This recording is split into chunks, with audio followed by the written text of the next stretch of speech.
Tu ne peux pas même te parler correctement? Dépêche-toi avec la nourriture. Ne donne pas de fil à retordre à ma mère. » Alors qu'il crachait ces mots durs, mon mari a quitté la cuisine, emportant une autre bouteille de vin avec lui.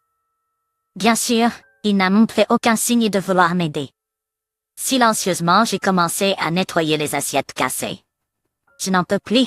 C'est toujours moi. Qu'est-ce qui se passe ici? C'est alors que mon beau-père est arrivé en retard, s'est apparu dans la cuisine, ayant probablement entendu le bruit d'assiettes cassées.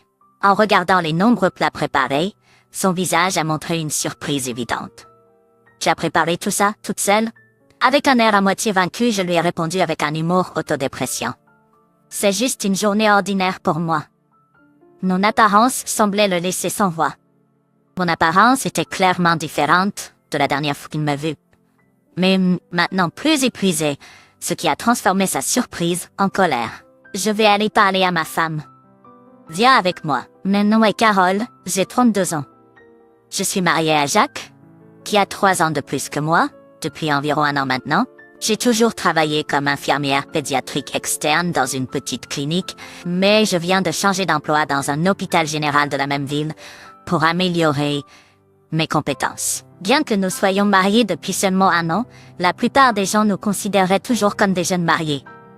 Mais depuis le premier jour de notre mariage, nous vivons avec la mère de Jacques, Betty, dans la maison familiale.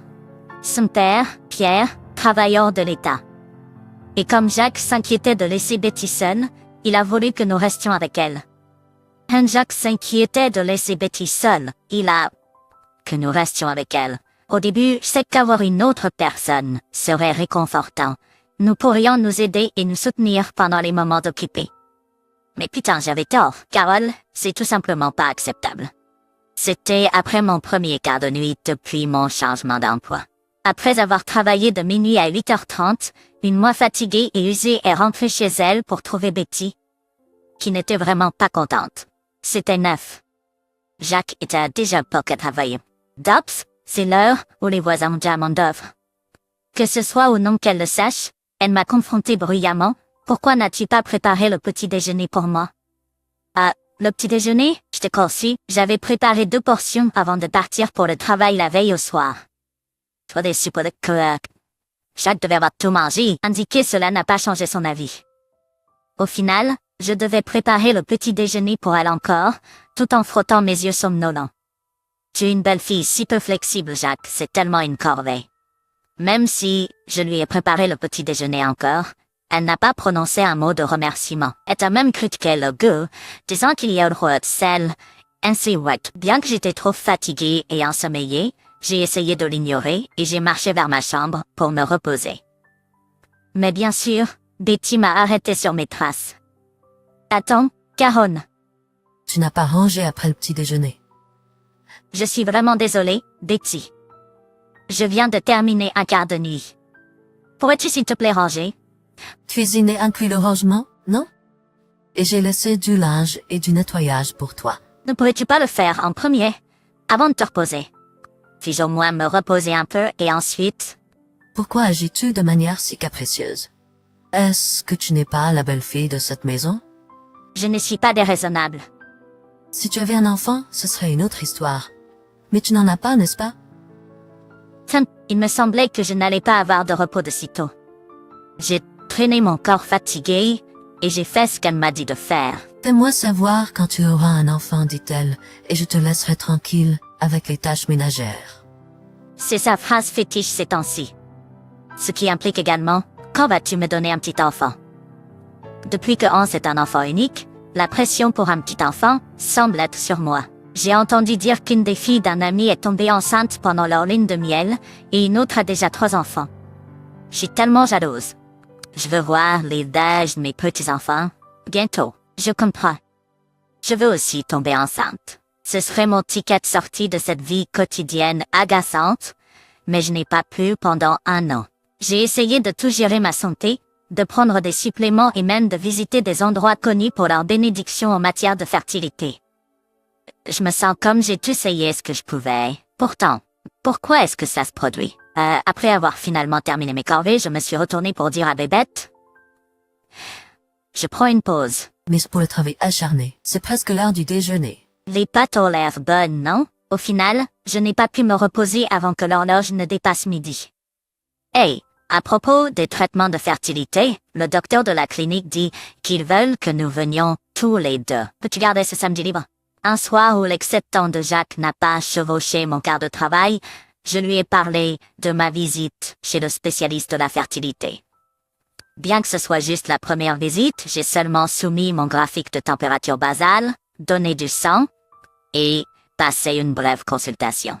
Attends, quoi? J'ai jamais entendu parler de ça. Tu étais celui qui a dit que je devrais aller à l'hôpital si je m'inquiétais de ne pas avoir d'enfant. Oui, je l'ai dit, mais pourquoi dois-je y aller? Je crains sa confusion, même si c'est une spécialité différente. Je pensais initialement que les traitements de fertilité étaient quelque chose que les femmes devaient gérer seules. C'est pourquoi je suis allée à la première consultation seule. Cependant, le docteur m'a expliqué que le traitement nécessite une coopération des deux partenaires.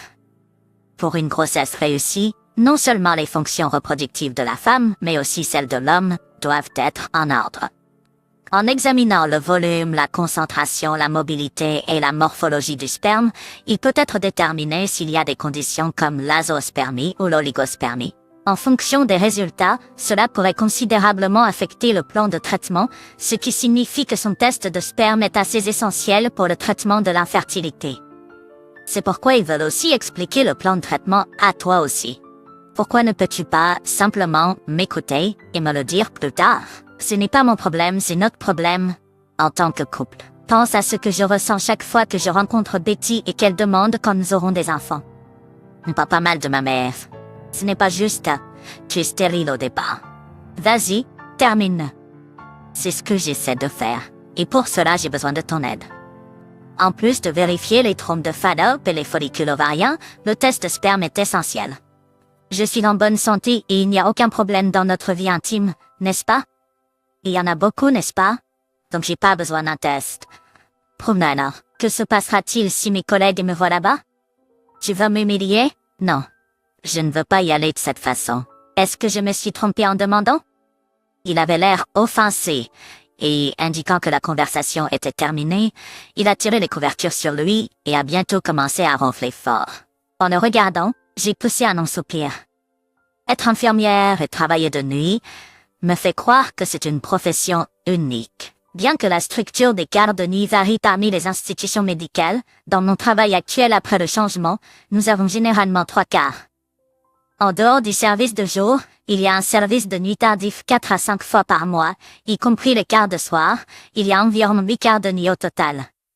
Mais la partie la plus difficile n'est pas le système de quarts irréguliers. C'est le nombre de commandes passées par Betty, alors que je suis chez moi. Même si les infirmières sont censées avoir un jour de congé après un quart de nuit, j'ai dû faire les tâches ménagères alors je n'ai pas vraiment eu de repos. Si j'avais su cela dès le début, je n'aurais pas envisagé de changer d'emploi. Betty est devenue plus exigeante après une année de notre mariage. C'est difficile à croire, maintenant, mais elle n'était pas aussi insistante juste après notre mariage. Peut-être est-ce parce que je n'ai pas pu lui donner de petits-enfants. Après avoir vécu ainsi pendant plus de 6 mois, mon corps, qui était légèrement enrobé et en bonne santé, était devenu si mince que mes os ressortaient, me donnant un aspect malade. Étrangement, ni Betty ni Jacques ne semblaient le remarquer. Peut-être ne l'ont-ils pas réalisé, parce qu'ils me voyaient tous les jours. Un certain jour d'été, Jacques a proposé avec enthousiasme une idée. Nous célébrons l'anniversaire des 60 ans de maman ce dimanche. Elle est excitée et veut inviter beaucoup d'amis. Pouvez-vous gérer les règles séparatives? En disant cela, il m'a remis une feuille de papier sur laquelle était écrit, de la main de Betty, les noms et coordonnées des invités, les menus alimentaires, les plats utilisés, l'ordre de servir les plats et même la marque d'alcool à préparer. Ce qui m'a choqué, c'est le nombre d'invités et la date. Même si Pierre, son nom de père, était attendu, 10 personnes semblaient beaucoup. Je devais préparer tous ces aliments pour eux, et c'était particulièrement gênant car j'étais en congé d'un quart de nuit ce dimanche. Alice, à propos d'être invitée, maman a dit ce jour est le meilleur. Tu vas bien, tu es toujours debout jusqu'à l'après-midi. De toute façon, avec cela, il a quitté la pièce, me laissant sans voix. Ils ne vous aideront probablement pas du tout, ai-je pensé, dans le brouillard de mon esprit épuisé. Et puis est venue la matinée de ma célébration du 60e anniversaire. Comme d'habitude, après un quart de nuit, je titubais à la maison, et Betty m'a fait faire toutes les courses et le ménage. J'ai réussi à terminer le lavage et le nettoyage de la veille, ce qui m'a semblé aider. Cependant, certaines des épiceries que je pensais que Hans avait achetées se sont avérées avoir été mangées par lui. Je devais donc faire un autre voyage de course. En raison de ces incidents imprévus, les invités ont commencé à arriver à la maison avant même que je puisse commencer à préparer le plat principal. Pendant que Betty, habillée de manière impressionnante, divertissait les invités, je me suis précipitée pour préparer les boissons, quelques amuse-gueules, et disposer les verres. J'espérais servir le plat principal pendant qu'ils en profitaient. Le temps pressait déjà, mais je continuais à bouger mes mains aussi vite que possible. Mais, le sort perdu, voilà. Qu'est-ce qui prend autant de temps, Carole? Dépêche-toi. Il m'a semblé que Betty avait donné des instructions, et juste au moment où j'allais terminer le plat principal, Jacques a fait irruption dans la cuisine. Voyant que la nourriture n'était pas encore servie, il a froncé les sourcils. « Ce n'est pas encore prêt ?» a-t-il dit agacé. « Tu ne peux pas même préparer correctement ?» a-t-il dit agacé. « Dépêche-toi avec la nourriture. » Il a grogné et a saisi de force une bouteille de vin qui avait été laissée de côté. À ce moment-là, une pile de plats que j'avais mise de côté pour le service s'est effondrée. Quelques assiettes sont tombées du comptoir, se brisant en morceaux. C'étaient ses assiettes préférées. Et je suis devenue pâle. C'est de ta faute si tu les as empilés ici, a-t-il remarqué et est ensuite sorti de la cuisine sans proposer son aide. Je me suis agenouillée au sol et j'ai commencé à ramasser silencieusement les morceaux brisés. J'en ai assez. Pourquoi est-ce toujours moi, ai-je pensé? Que s'est-il passé? À ce moment-là, une voix douce et agréable a atteint mes oreilles. Quand je l'ai regardé, surpris, c'était Pierre, qui semblait être arrivé en retard, se tenant à l'entrée de la cuisine avec de grands sacs. Il doit avoir entendu le bruit des assiettes se briser. Oh, une assiette s'est-elle cassée? Vous n'êtes pas blessé, n'est-ce pas? Au lieu de me réprimander, il sonnait vraiment inquiet. Et je n'ai pas pu m'empêcher de pleurer. À y penser, ça fait longtemps que quelqu'un ne m'a pas parlé aussi gentiment dans cette maison.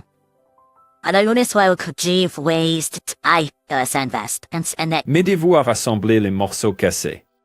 Puis, en regardant la multitude de plats sur le comptoir, il a eu l'air surpris. Tout cela? Vous avez fait tout cela toute seule? Il a regardé autour de lui, semblant chercher quelqu'un d'autre qui aurait pu m'aider, mais il n'y avait personne. Il n'y avait jamais eu personne dans cette maison. Voyant sa réaction, je lui ai dit, à moitié résigné et à moitié en plaisantant, c'est la même vieille histoire. J'ai alors ramassé les morceaux cassés et me suis relevé. Face à mon état actuel, il a eu l'air perdu pour les mots. Comparé à la dernière fois qu'il m'a vu, je paraissais clairement plus usé. Mes cheveux étaient emmêlés, ma peau était fatiguée et il y avait des cernes sous mes yeux. Pas la moindre trace de la personne vive que j'étais autrefois. La montagne de plats devant Jacques et mes paroles ont dû clairement le décrire, car l'étonnement sur le visage de Pierre a rapidement fait place à la colère. Je vais avoir une discussion avec Betty. Tu viens aussi. Mais la nourriture n'est pas nécessaire. Tu n'as pas besoin de rejeter ma faible protestation. Il m'a conduit en le salon. Quand nous sommes arrivés, Betty divertissait les invités et versait le vin que Hans avait apporté. « Caron, quand vas-tu arriver? »« Ah, tu es enfin arrivé. »« Tout le monde, voici mon mari. Il a été en mission hors de l'État pendant un certain temps, mais il est revenu spécialement pour mon jour spécial. » Alors que Betty présentait Jones, les invités ont hoché poliment la tête. En retour, Jones a également fait un léger signe de tête. Au moins 6 mois auparavant, elle n'était pas aussi épuisée, ni ne présentait cette expression sans vie. Lorsque Jones s'est arrêtée, des murmures ont surgi parmi les invités. Elle a l'air complètement différente des photos. Elle a manifestement trop maigri. Pendant cela, Jones s'est tourné repété. Pourquoi Carole a-t-elle tellement changé, a-t-il exigé? Explique. Je ne sais pas, a répondu Betty. Peut-être que son travail est trop exigeant. Je vous l'ai dit au téléphone qu'elle avait commencé à travailler en poste de nuit à l'hôpital depuis le début de l'année, non? Alors, vous dites que tous ses collègues sont dans cet état. Jacques, Eh bien, hésitez Betty à ce sujet. Si c'est le cas, c'est une violation claire des lois du travail.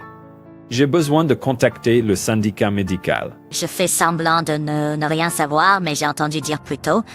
Vous l'avez fait travailler sans relâche, même pendant ses jours de congé, et elle vient de terminer un quart de nuit aujourd'hui et l'a laissé cuisiner pour tous ces gens par elle-même. Les résultats du test de fertilité que j'ai apporté de ma chambre lorsque je suis entrée dans le salon étaient les résultats d'une clinique de fertilité que j'ai visitée. Les tests sanguins, AMH, HSG et tests d'anticorps antispermatozoïdes sont tous normaux. Mon corps part parfaitement ça. Si votre femme précédente avait la même situation, il n'y a qu'une seule conclusion à tirer. Le problème vient de vous, Hans. Excusez-moi, c'est pour ça que vous étiez contre les tests. Mais au lieu de me défendre, vous m'avez traité comme une simple domestique avec elle. Je vous aimais tellement que je pensais garder ces résultats de tests secrets. Mais après avoir été à nouveau réprimandé aujourd'hui, sans être aidé pour quoi que ce soit, et après avoir appris les horribles choses que vous avez faites à votre précédente femme, je m'en fiche. Tout simplement maintenant. Divorçons. Hans prend des rumeurs circulaient selon lesquelles Hans se sentirait apparemment mal à l'aise dans son lieu de travail, que j'ai apprises par l'intermédiaire d'un ami.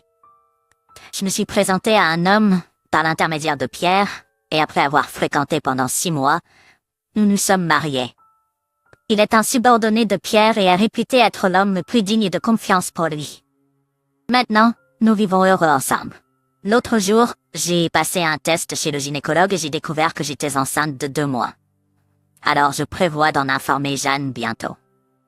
Merci d'avoir regardé la vidéo jusqu'au bout. Si vous avez aimé le contenu, veuillez laisser un bon avis et un commentaire.